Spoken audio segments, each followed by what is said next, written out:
Mehmet Aras, dünya senin, dünya benim, dünya hiç kimin.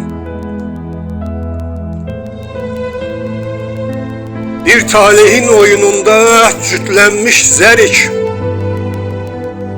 bir talihin oyununda cütlenmiş zerik. 100 il qoşa atılsaq da qoşa düşmərik.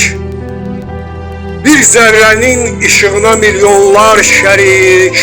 Dünya sənin, dünya mənim, dünya heç kimin.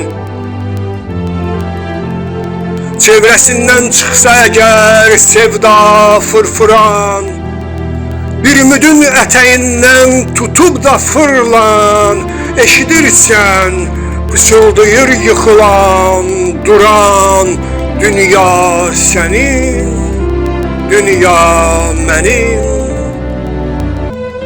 dünya heç kimin. Bu get-gəllər bazarına dəvədir dünya, bu ömür gün naxışına həvədir dünya.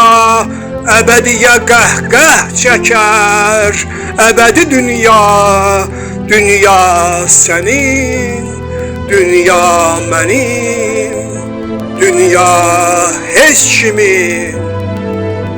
Ayaq saxla, ayaq saxla, dövrənə bax ötəri belə. Min illərdir araz belə, həkəri belə. Axşamların, səhərlərin təkəri belə.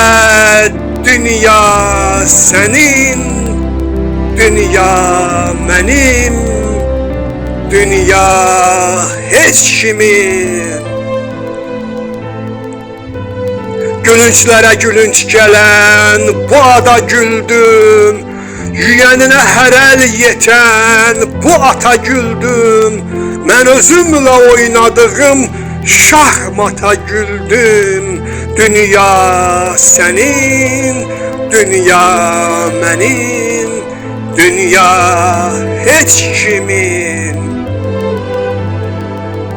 Gülünçlərə gülünç gələn bu ada güldüm, yüyənənə hərəl yetən bu ata güldüm.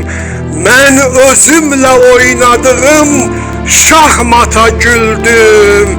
Dünya sənin, dünya mənim, dünya heç kimin.